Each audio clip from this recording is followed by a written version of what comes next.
ada rumus fisika banyak banget gitu, Heeh. kita nggak dikasih tahu rumusnya yang mana. Kita harus Cari tahu sendiri. mengaplikasikannya sendiri gitu. Buku-buku yang harus kamu pegang apa gitu? Ya itu juga Kamu cari tahu sendiri, tanya ke dosen atau? itu udah ada referensi yang dipakai dosen sih ya. Oh, oke. Dipakai dosen. Tapi sebelumnya maaf, ini udah setengah jam apa belum?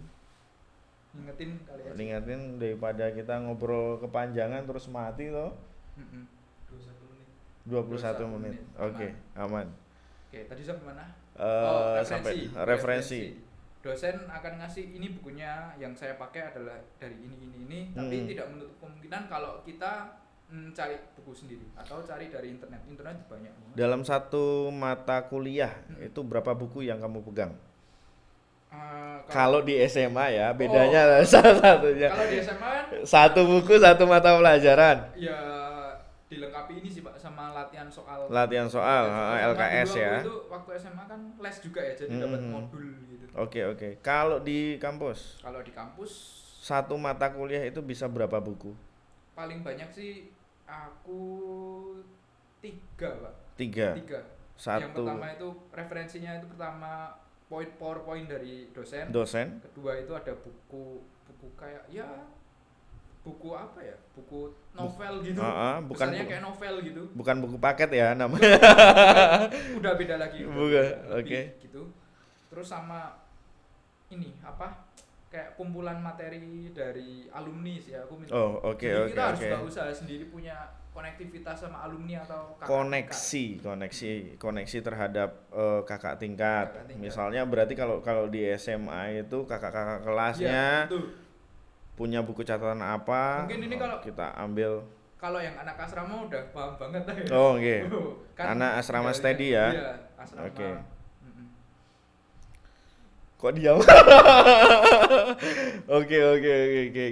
Keaktifan tadi. Terus apa sih yang membedakan? Selain buku, selain apa nih tadi ya?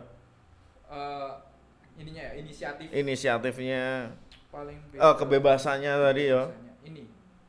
Kan kita di SMA itu kayak masih dipeduliin banget sama yang lain gitu. Nah, kalau kuliah ini ulangi. Waktu SMA kita kan kayak masih dipeduliin gimana? Dipedulikan.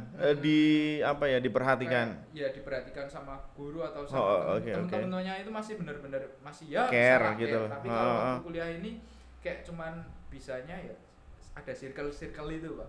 Oke. Ya adapun circle tapi tetap kembali lagi individu. Setiap orang pasti punya kesibukannya masing-masing sehingga waktu kuliah ini bakalan lebih cuek-cuek. Kecuali kalau emang ya dalam satu circle atau jadi benar-benar kita harus memberi dan kita juga harus berhak menerima timbal balik gitu. Waktu kuliah ini timbal baliknya kerasa banget. Ada lagi nggak yang paling membedakan? Paling membedakan ya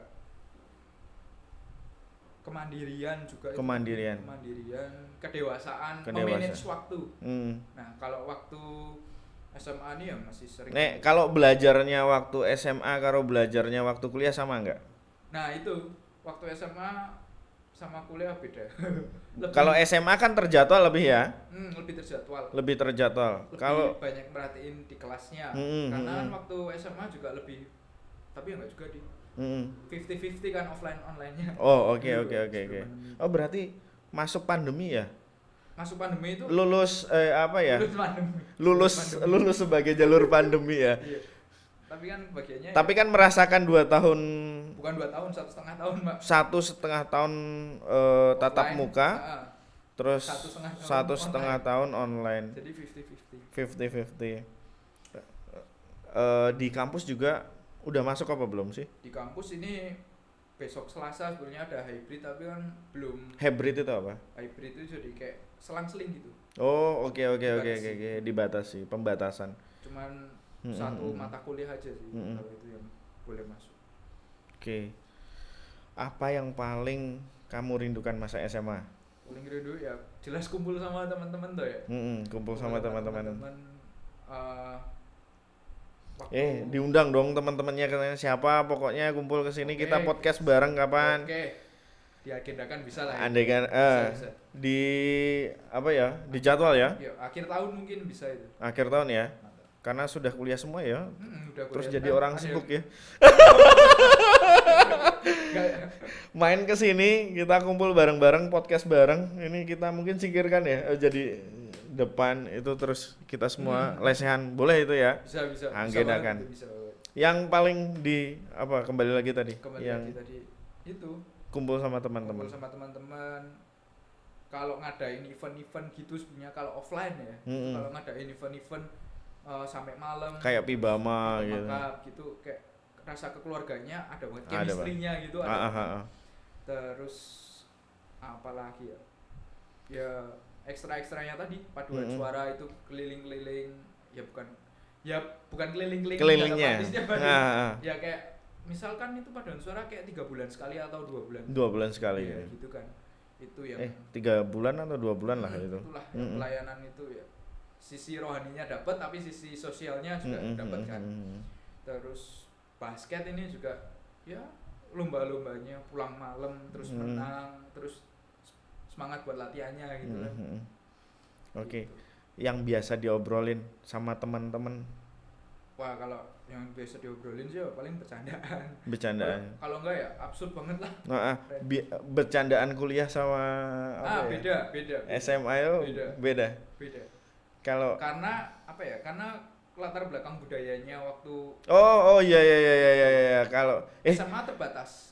tapi kalau SMA Pius Bakti Utama semua budaya masuk ke sini loh. Oh iya, bener juga itu. Bener, semua budaya masuk ke sini. Daerah timur ada, daerah Sumatera juga ada ya. Daerah Jawa Ada banyak sekali. Jakarta, walaupun Jawa Barat, Jakarta dengan Jawa Tengah itu budayanya sudah berbeda. Di SMA Pius kan hampir sama toh dengan Atmajaya. Bedanya apa sih? Bedanya mungkin kembali lagi karena memang angkatanku itu masih rada banyak yang dari Jawa Tengah, dari Kutoarjo gitu kan, dari teman dari SMP gitu kan. Jadi masih bercandanya masih bawa gitu, tapi dengan adanya yang lain-lain jadi kayak lebih terbuka. Ini yang SMA ya? SMA. Nah, waktu kuliah ini bercandanya lebih terbuka lagi, Pak. Gimana terbuka nih? Kayak lebih keluar dari vulgar. Lebih terbuka dari lebih keluar dari zona nyaman, jadi kayak contohnya misalnya lebih out of the box gitu deh. Contohnya bercandaan anak kuliah ya. Bercandaan anak kuliah itu kita ngata-ngatain ya, sebetulnya bukan ngata-ngatain yang kasar ya, gitu deh. Yang kan ada temen yang botak apa adalah tapi benar-benar diucapkan botak. Bukan botak juga sebetulnya Pak, kayak cukur waktu itu kayak berian gitu. Oke. Kosong cukur tentara gitu kan. Cukur tentara terus kata-katain secara fisik gitu. Gitu. Cuman enggak apa-apa, enggak ada yang baper gitu. Itu udah biasa. Oke, terus saya sampai lupa bertanya, pemilihan jurusan teknik sipil itu dari diri sendiri atau mama papa atau gimana? Pure dari diri sendiri. Why? Alasannya? Pertama, papa itu dulu lulusan teknik sipil. Oke. Ada DNA teknik sipilnya. Oke. Terus lingkungan dari saudara-saudara. Kakaknya mama itu teknik sipil. Terus ada saudara dari papa juga teknik sipil. Banyak kontraktor gitu. Oke.